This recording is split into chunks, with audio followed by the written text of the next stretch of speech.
কোরআন ও হাদিসের আলোকে জীবন বিধান এবং রমজানের তাৎপর্য শীর্ষক আলোচনা সভা করেছে গ্রেটার দাউরাই কমিউনিটি অ্যাসোসিয়েশন ইউকে। সহকর্মী এমডি সুয়েজ মিয়া রিপোর্টে থাকছে বিস্তারিত। গ্রেটার দাউরাই কমিউনিটি অ্যাসোসিয়েশন ইউকের উদ্যোগে লন্ডনে পবিত্র কোরআন ও হাদিসের আলোকে জীবন বিধানে মুসলমানদের করণীয় এবং রমজানের তাৎপর্য শীর্ষক আলোচনা ও ইফতার মাহফিল অনুষ্ঠিত হয়েছে। মঙ্গলবার পূর্ব লন্ডনের একটি অভিজাত ভেন্যুতে আয়োজিত উক্ত মাহফিলে মূল আলোচক ছিলেন জামায়াতুল খাইর আল ইসলামিয়া সিলেটের প্রতিষ্ঠাতা পরিচালক মুফতি Abdul Muntakim.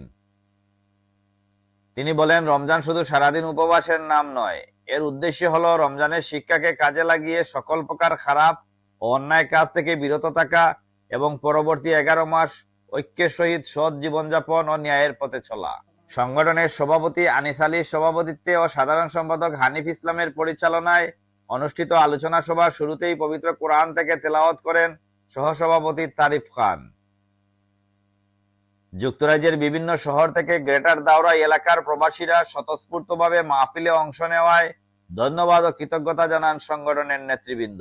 First of all আমি সকলকে ধন্যবাদ জানাই। অনেক দূর দূরান্ত অনেক আইসুন কষ্ট করি আমরা জিডিসি এর ইফতারও। It's amazing to see all our Daurai residents here. So many of them are here today.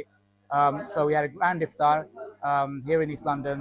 প্রত্যেক প্রত্যন্ত অঞ্চল থেকে, অনেক দূর থেকে, অনেক কাজ কাম ফেলে আমাদের ডাকে যে এত স্বতঃস্ফূর্ত উপস্থিতি দেখে আমরা অত্যন্ত আনন্দিত।